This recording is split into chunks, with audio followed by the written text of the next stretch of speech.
স্বাগত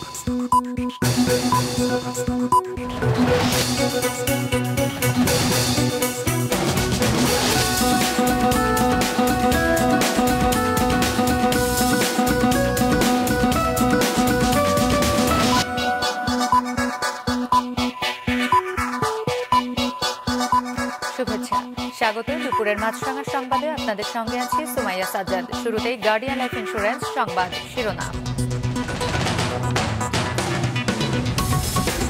দেশ জুড়ে বৃষ্টি অব্যাহত, বাড়ছেই নদ নদীর পানি, বিভিন্ন এলাকায় নিম্নাঞ্চল প্লাবিত, ফেনীতে বাঁধ ভেঙে তলিয়ে গেছে বেশ কিছু গ্রাম। শিক্ষক কর্মকর্তা কর্মচারীদের কর্মবিরতিতে দ্বিতীয় দিনের মতো অচল সব পাবলিক বিশ্ববিদ্যালয়, সর্বজনীন পেনশনে অন্তর্ভুক্তি বাতিলের দাবি। ঢাকা থেকে মেসেজের মাধ্যমে ডিমের দাম নিয়ন্ত্রণ করে সিন্ডিকেট, বলছে ভোক্তা অধিদপ্তর। পাবনায় অস্থির মশলার বাজার। এবার বিস্তারিত সংবাদ।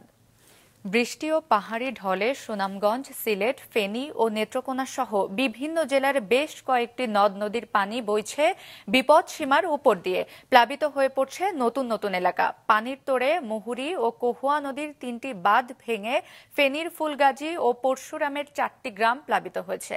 Desk report. গতরাতে ফেনীর পরশুরামের দক্ষিণ শালধর এবং ফুলগাজীর দৌলতপুরের কিসমত ঘনিয়ামোড়া এলাকায় মুহুরী ও কহুয়া নদীর 3টি স্থানে ধসে যায় বেড়িবাঁধ। প্লাবিত হয় 2 উপজেলার বেশ কয়েকটি গ্রাম। শেষ খবর পাওয়া পর্যন্ত বাঁধের ভাঙা অংশ দিয়ে পানি ঢুকে প্লাবিত হয়ে পড়ছে নিম্নাঞ্চলের নতুন নতুন এলাকা। রাত্রে 10টার মধ্যে পুরো রাস্তা ভেঙে পড়ে গেছে, ঘর সহকারে পুরো আমার ঘর, জিনিসপাতি তেমন কিছু বের করতে পারি নাই। ভাঙ্গে বারবার আমরা ছেলে মেয়ে কষ্ট করি, নদী ভাঙ্গে আর ভান্দিও না, কিছু করেও না। ঠিকাদাররা মজবুত করে বান বাঁধে না, এই কারণে এই পরিস্থিতি। সুনামগঞ্জের সুরমার 16 ঘর ও ছাতক পয়েন্টে পানি বিপদসীমার উপর দিয়ে বইছে। সৃষ্টি হয়েছে ফের বন্যা, ডুবে গেছে ফসলি জমি ও চারণভূমি। বাড়িঘরে পানি ঢুকে পড়ায় দুর্ভোগে পড়েছেন নদী তীরের 1/2 শতাধিক পরিবার। পানিতে সয়লাব পুরো হাওর অঞ্চল। এদিকে সুরমা নদী পারাপারের সময় নৌকাডুবিতে নিখোঁজ হয়েছে এক শিশুসহ 3 জন। পানি বাড়তে শুরু করছে, গরু বাছুর, গরু ছাগল নিয়ে আমাদের চলাফেরা, বাড়ি থেকে বার হওয়া, দেশে দিক যাওয়া খুব সমস্যা। রান্না বাড়া করা যাচ্ছে না, চুলায় পানি, আমরা একবেলা খাই আর একবেলা না খাই আছি। ধীরে গতিতে পানি আইয়া আমাদের ঘরের মধ্যে প্রায় কোমর পানি, এই রাস্তার মধ্যে অনেকের বাসা বাড়ির মধ্যে পানি উঠছে। হাওড়ে এখন পানি খুব বেশি একটা মানে ধারণ ক্ষমতা নেই, কারণ কিছুদিন আগে আমাদের প্রায় বিপদসীমার 69 সেন্টিমিটার উপর দিয়ে প্রবাহিত হয়েছিল। সেক্ষেত্রে এখন হাওড়ের পানিতে পরিপূর্ণ এবং ওজন থেকে যদি পানিটা আসে সেক্ষেত্রে সহজে বন্যা পরিস্থিতি সৃষ্টি করবে। সিলেটের বিভিন্ন উপজেলায় নদী তীরের বিভিন্ন এলাকা সহ নগরীর উপশহর তালতলা, মেজরটিলা, বাগবাড়ি, পায়রা সহ বিভিন্ন ওয়ার্ড পানিতে ডুবে গেছে। পানিবন্দী হয়ে পড়েছেন কয়েক লাখ মানুষ। পানি বাড়ায় সিলেটের গোয়াইনঘাটের 2টি সড়ক পানিতে তলিয়ে যাওয়ায় বিভিন্ন এলাকায় যোগাযোগ বিচ্ছিন্ন হয়ে পড়েছে।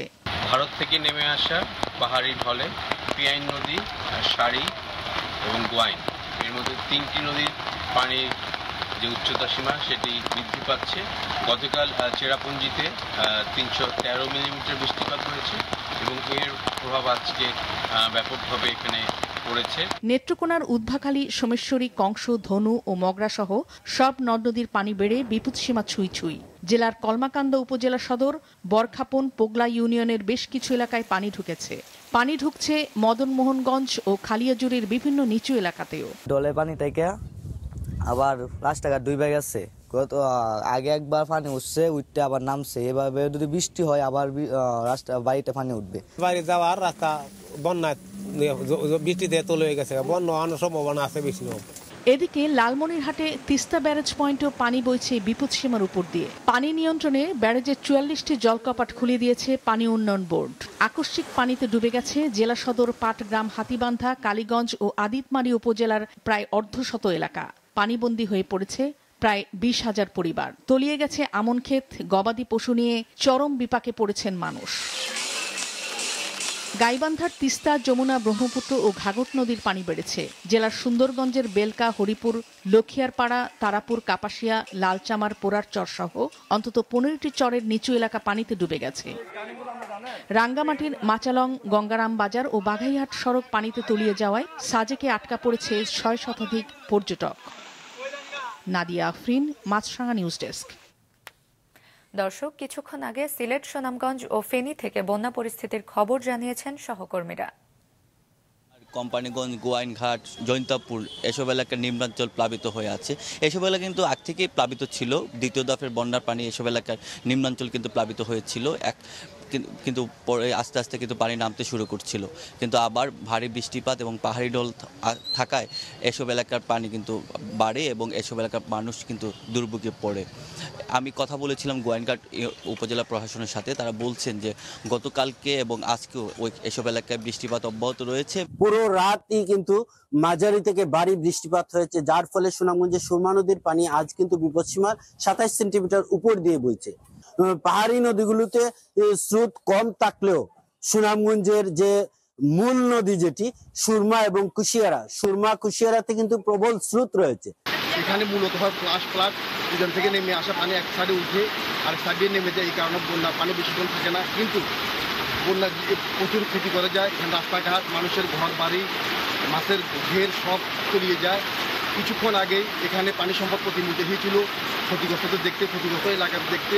উনি বলেছেন সামনের বছরের বর্ষা মৌসুমের আগে এই এলাকার স্থায়ী টেকসই বাঁধ নির্মাণ কাজ শুরু হবে।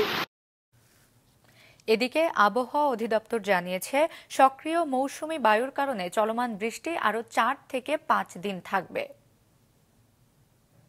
দেশের বিভিন্ন জায়গায় বৃষ্টিপাত অব্যাহত থাকবে 4-5 দিন এবং উত্তর দিকেই আস্তে আস্তে ওই প্রভাবটা বেশি থাকবে। কিন্তু যেটা দক্ষিণাঞ্চলে যেটা আমাদের যে লোয়ের কারণে এবং স্টিপ প্রেসার গ্রেডিয়েন্ট বা বায়ুচাপের যে আধিক্যের কারণে আমাদের বাতাসের বেগ বৃদ্ধি পেয়েছে, সেগুলো কমে আসবে।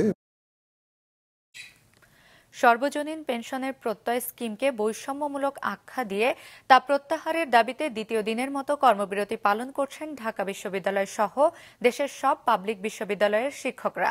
আন্দোলনে যোগ দিয়েছেন কর্মকর্তা কর্মচারীরাও। এতে বন্ধ রয়েছে বিশ্ববিদ্যালয়ের ক্লাস, পরীক্ষা। সকাল থেকে ঢাকা বিশ্ববিদ্যালয়ের কলা ভবনের সামনে অবস্থান নেন শিক্ষক, কর্মকর্তা ও কর্মচারীরা। প্রত্যয় স্কিমের প্রজ্ঞাপন প্রত্যাহার, সুপার গ্রেডে বিশ্ববিদ্যালয়ের শিক্ষকদের অন্তর্ভুক্তি ও শিক্ষকদের জন্য স্বতন্ত্র বেতন স্কেল চালুর দাবি তাদের। দাবি আদায় না হওয়া পর্যন্ত এই আন্দোলন চলবে বলে জানান তারা। অর্থ মন্ত্রণালয় থেকে প্রত্যয় স্কিমের প্রজ্ঞাপন জারির পর থেকে এর বিরুদ্ধে সরব বিশ্ববিদ্যালয় শিক্ষক সমিতি ফেডারেশন।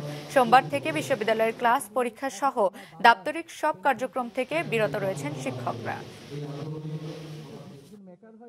প্রত্যয় যে স্কিম বলা হচ্ছে পেনশনের, মানুষ সুযোগ সুবিধা দিন দিনে বাড়ায়। আমরা স্মার্ট বাংলাদেশের দিকে যাচ্ছি, চতুর্থ শিল্প বিপ্লবীর দিকে যাচ্ছি। কারণ আমাদের যদি মেধাবীদেরকে যদি ওইভাবে মূল্যায়ন না করা হয়, তাহলে এই দেশের কে ধারক হবে, বাহক হবে, ভবিষ্যতে কারা থাকবে এই দেশে? যে স্কিমটি আমাদেরকে দিচ্ছে সেটি যদি চালু হয়, তাহলে আমার যে স্ত্রী রয়েছে সে কিন্তু 100 বছর ধরে পাবে না, সে পাবে 75 বছর। তাহলে বাকি 25 বছর যে তিনি বেঁচে থাকবেন, তিনি কিভাবে সংসার চালাবেন? দর্শক, এ নিয়ে বিস্তারিত জানাতে ঢাকা বিশ্ববিদ্যালয় থেকে সরাসরি যোগ দিচ্ছেন আমাদের স্টাফ রিপোর্টার দাউদ হাসান। দাউদ, কতদিন চলবে এই আন্দোলন এবং কোনো আলাপ আলোচনার পথ তৈরি হয়েছে কিনা, কি বলছেন সংশ্লিষ্টরা?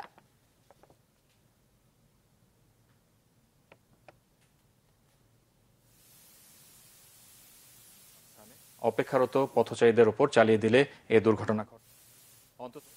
এবং কর্মচারীদের যে কর্মসূচি ছিল সেটি শেষ হয়েছে, আর দুপুর 12টা থেকে সেই কর্মসূচি শুরু হয় অবস্থান কর্মসূচি। সেখানে শিক্ষকদের যে দাবি, তারা বলছে যে কোনো মূল্যে তাদের এই প্রত্যাহার করতে হবে। তারা জানিয়েছে জোর করে কারোর সাথে আলাপ আলোচনা না করেই মূলত এই স্কিম তাদের উপর চাপিয়ে দেওয়া হয়েছে। যে কোনো মূল্যে তারা বাদ না হওয়া পর্যন্ত, এই স্কিম না হওয়া পর্যন্ত আন্দোলন চলবে। আমরা একটি বিষয় জানতে চেয়েছি শিক্ষক এবং শিক্ষার্থী দুজনের কাছ থেকে, যেহেতু শিক্ষক বিশ্ববিদ্যালয়ের সকল ধরনের কর্মসূচি চলছে, সকল ধরনের ক্লাস এবং পরীক্ষা বর্জন করা হয়েছে শিক্ষকদের পক্ষ থেকে, সেক্ষেত্রে আমরা শিক্ষকদের জানতে চেয়েছি এই আন্দোলনে আসলে শিক্ষার্থীদের কতটুকু সমর্থন। ক্ষেত্রে আমরা শিক্ষকদের জানতে চেয়েছি এই আন্দোলনে আসলে শিক্ষার্থীদের কতটুকু সমর্থন রয়েছে। শিক্ষকরা জানিয়েছে শিক্ষার্থীদের সমর্থন রয়েছে। অপরপক্ষে আমরা শিক্ষার্থীদের কাছেও জানতে চেয়েছি আসলে তারা এই আন্দোলনের সমর্থন করেন কিনা। শিক্ষার্থীরা জানিয়েছে, যেটি আমাদেরকে জানিয়েছে, তারা আসলে যে কোনো সময় তাদের যৌক্তিক দাবি নিয়ে তারাও এক সময় আন্দোলন করে, সেটিও শিক্ষকরা একটা সময় গিয়ে তাদের সাথে সমর্থন করে। তারই ধারাবাহিকতায় শিক্ষকদের এই আন্দোলনের সাথে শিক্ষার্থীরাও সমর্থন জানিয়েছে। আরও একটি বিষয় জানিয়ে রাখতে চাই, শিক্ষকরা যে তাদের যে দাবি দাওয়া তুলে ধরেছে তার মধ্যে হচ্ছে সুপার গ্রেডের মধ্যে অন্তর্ভুক্ত করা। তারা বলছে যে প্রত্যয় যে স্কিমটি আছে সেটি বাদ করে সুপার গ্রেডের মধ্যে যে কোনো মূল্যই হোক অন্তর্ভুক্ত করতে হবে। আর একটি বিষয় আমরা জানার চেষ্টা করেছি আসলে এই আন্দোলন কতদিন পর্যন্ত চলবে। তারা এখনও বলছে যে আসলে এখনও কোনো আলাপ আলোচনার সুযোগ তৈরি হয়নি। তারা প্রধানমন্ত্রী এবং রাষ্ট্রের অন্যান্য মন্ত্রণালয়, সংশ্লিষ্ট মন্ত্রণালয়গুলো আসলে দৃষ্টিপক্ষ করার চেষ্টা করেছে। তারা জানিয়েছে যতক্ষণ পর্যন্ত তাদের এই দাবি না মানা হবে ততক্ষণ পর্যন্ত এই আন্দোলন চলমান থাকবে। সুমাইয়া। ধন্যবাদ দাউদ। ঢাকা বিশ্ববিদ্যালয়ের শিক্ষক কর্মকর্তা কর্মচারীদের কর্মবিরতির খবর জানাচ্ছিলেন দাউদ হাসান। এদিকে বৈরী আবহাওয়ার মধ্যেও দেশের বিভিন্ন এলাকায় বেলা 12টা থেকে কর্মবিরতি পালন করছেন পাবলিক বিশ্ববিদ্যালয়ের শিক্ষকরা। ময়মনসিংহ কৃষি বিশ্ববিদ্যালয়ের শিক্ষক সমিতি ফেডারেশনের কর্মসূচির অংশ হিসেবে শিক্ষক কর্মকর্তা ও কর্মচারীরা প্রশাসনিক ভবনের সামনে সমাবেশ করেন। পরে মৌন মিছিল নিয়ে বিশ্ববিদ্যালয় ক্যাম্পাস প্রদক্ষিণ করেন তারা।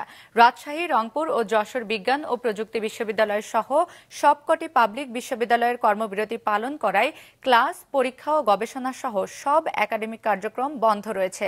এতে বিপাকে পড়ছে শিক্ষার্থীরা।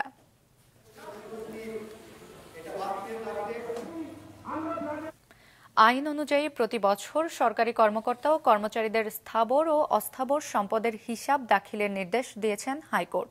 এ নিয়ে এক রিটের শুনানিতে বিচারপতি নজরুল ইসলাম তালুকদার ও বিচারপতি কাজী এবাদত হোসেন সমন্বয়ে গঠিত হাইকোর্টের দ্বৈত বেঞ্চ এ আদেশ দেন। হাইকোর্ট বলেন, দুর্নীতি উন্নয়ন ও সুশাসনের অন্তরায়, তাই যে কোনো মূল্যে এটি থামাতে হবে। শুধু সরকার নয়, জনগণকেও দুর্নীতির বিরুদ্ধে দাঁড়াতে হবে এবং আন্দোলন গড়ে তুলতে হবে। এর বিরুদ্ধে ঘরে ঘরে দুর্গ গড়ে তুলতে হবে। সুপ্রিম কোর্টের আইনজীবী সুবীর নন্দী দাস হাইকোর্টের রিটটি দায়ের করেন। রিটে মন্ত্রিপরিষদ সচিব, জনপ্রশাসন সচিব, স্বরাষ্ট্র সচিব, দুদক চেয়ারম্যান ও বাংলাদেশ ব্যাংকের গভর্নর সহ 10 জনকে বিবাদী করা হয়।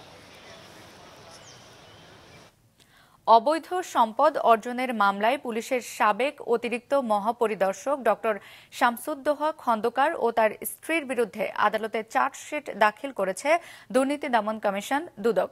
দুদকের অভিযোগ, এ দম্পতি জ্ঞাত আয় বহির্ভূত বিপুল সম্পদের মালিক। 2019 সালে তাদের বিরুদ্ধে জ্ঞাত আয় বহির্ভূত সম্পদ অর্জনের অভিযোগে মামলা করে দুদক। ঢাকা সহ দেশের বিভিন্ন স্থানে 1027 শতক জমি আছে তাদের নামে। দলিলে এসব জমির দাম 70 কোটি টাকা দেখানো হলেও আদতে বাজার দর প্রায় 500 কোটি টাকার বেশি হবে। গুলশানের 135 নম্বর রোডে 1 বিঘা জমির উপর নির্মিত একটি ডুপ্লেক্স বাড়িও রয়েছে তাদের, যার মূল্য প্রায় 200 কোটি টাকা। গত 18 মার্চ আদালত তাদের এসব সম্পত্তি জব্দ করার আদেশ দেন। পরদিন শামসুদ্দোহা খন্দকার উচ্চ আদালতে আপিল করলে ওই আদেশ স্থগিত হয়ে যায়। জানা গেছে, দেশে নেই এই দম্পতি। বেনজির কাণ্ড নিয়ে আলোচনা সমালোচনা ওঠার পর পরিবার নিয়ে কানাডা বেড়াতে গেছেন তিনি। সাভারের সাবেক সংসদ সদস্য শামসুদ্দোহা খান মজলিসের স্ত্রী সেলিমা খান মজলিস হত্যাকাণ্ডের 13 বছর পর সন্দেহভাজন 3 আসামিকে গ্রেফতার করেছে police bureau of investigation PBI. আসামিদের মাঝে সেলিমা খান মজলিসের বড় মেয়ে শামীমা খান মজলিসও রয়েছেন। সকালে পিবিআই সদর দফতরের সংবাদ সম্মেলনে সংস্থাটির প্রধান বনজ কুমার মজুমদার জানান, প্রথমে মামলাটি সিআইডি তদন্ত করে আদালতে ফাইনাল রিপোর্ট দিয়েছিল, যেখানে বলা হয়েছিল সেলিমা খান আত্মহত্যা করেছেন।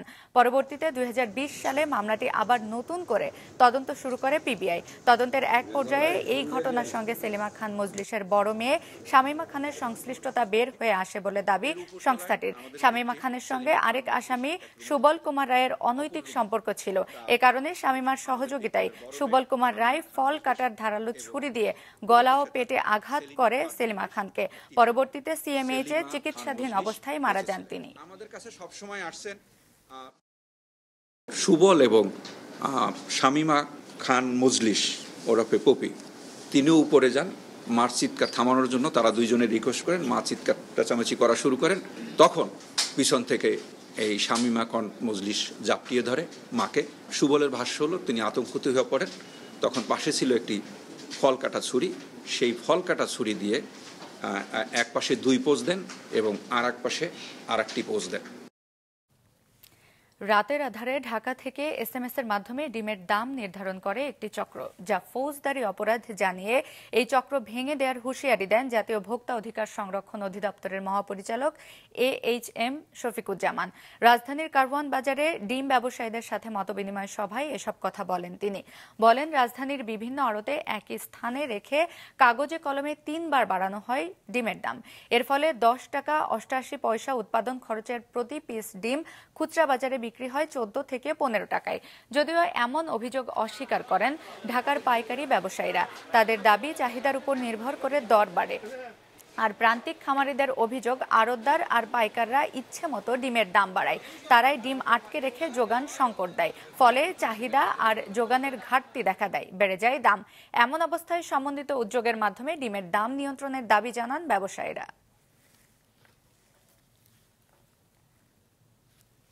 পাবনায় অস্থির হয়ে উঠেছে মশলার বাজার।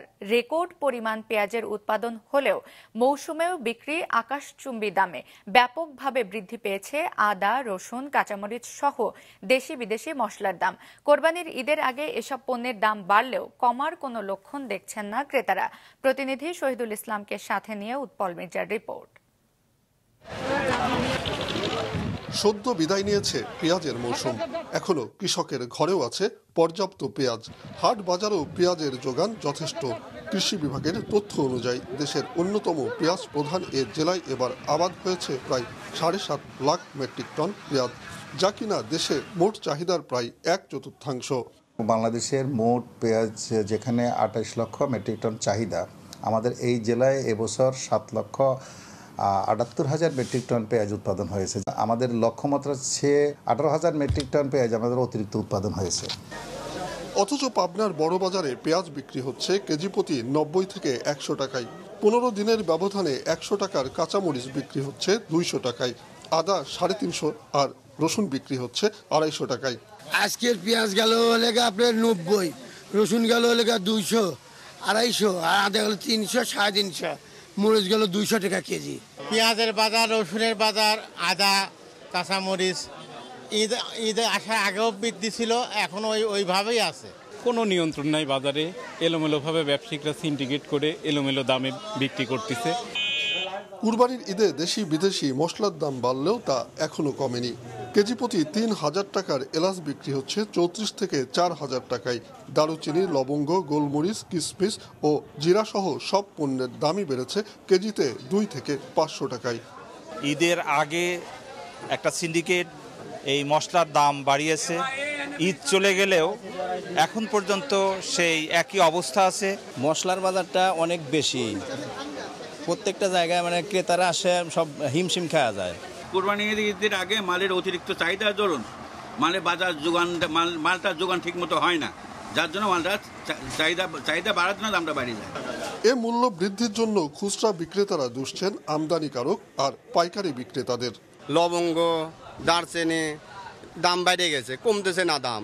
আমরা জামা কিনতেছি, কিছু লাভ করে বিক্রি করতেছে। বাজার কমে গেলে আমরা কোনোদিনও বাড়াই বেচতে পারি না, আবার বাড়ে গেলে ওটা আমার বাড়াইতেই হবে, উপায় নেই। আন্তর্জাতিক বাজারের সাথে মালের উঠানামা ইন্ডিয়ানের সাথে কম্পেয়ার করে তো ইন্ডিয়ায় অনেক দাম বেশি।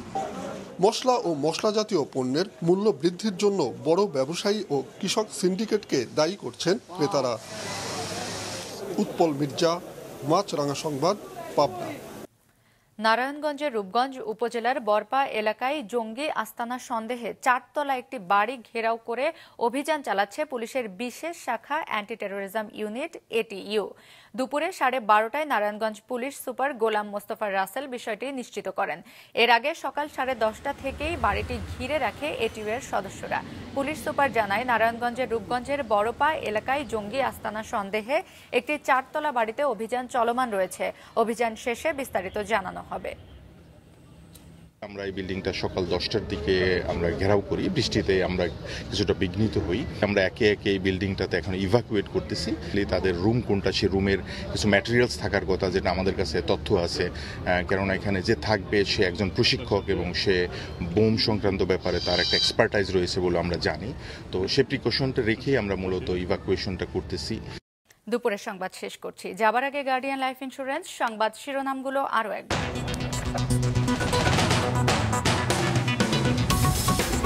দেশ জুড়ে বৃষ্টি অব্যাহত, বাড়ছেই নদ নদীর পানি, বিভিন্ন এলাকার নিম্নাঞ্চল প্লাবিত, ফেনীতে বাঁধ ভেঙে তলিয়ে গেছে বেশ কিছু গ্রাম। শিক্ষক কর্মকর্তা কর্মচারীদের কর্মবিরতিতে দ্বিতীয় দিনের মতো অচল সব পাবলিক বিশ্ববিদ্যালয়ে, সর্বজনীন পেনশনের অন্তর্ভুক্তি বাতিলের দাবি। ঢাকা থেকে মেসেজের মাধ্যমে ডিমের দাম নিয়ন্ত্রণ করে সিন্ডিকেট, বলছে ভোক্তা অধিদপ্তর। পাবনায় অস্থির মশলার বাজার। এই ছিল এখনকার মতো। ফেসবুকে আপডেট পেতে ভিজিট করুন মাছরাঙা টেলিভিশনের পেজে, ইউটিউব চ্যানেলেও দেখতে পারেন আমাদের সংবাদ, প্রতিবেদন এবং অনুষ্ঠান। আমাদের পরবর্তী সংবাদ বিকেল 5টায় দেখার আমন্ত্রণ রইল।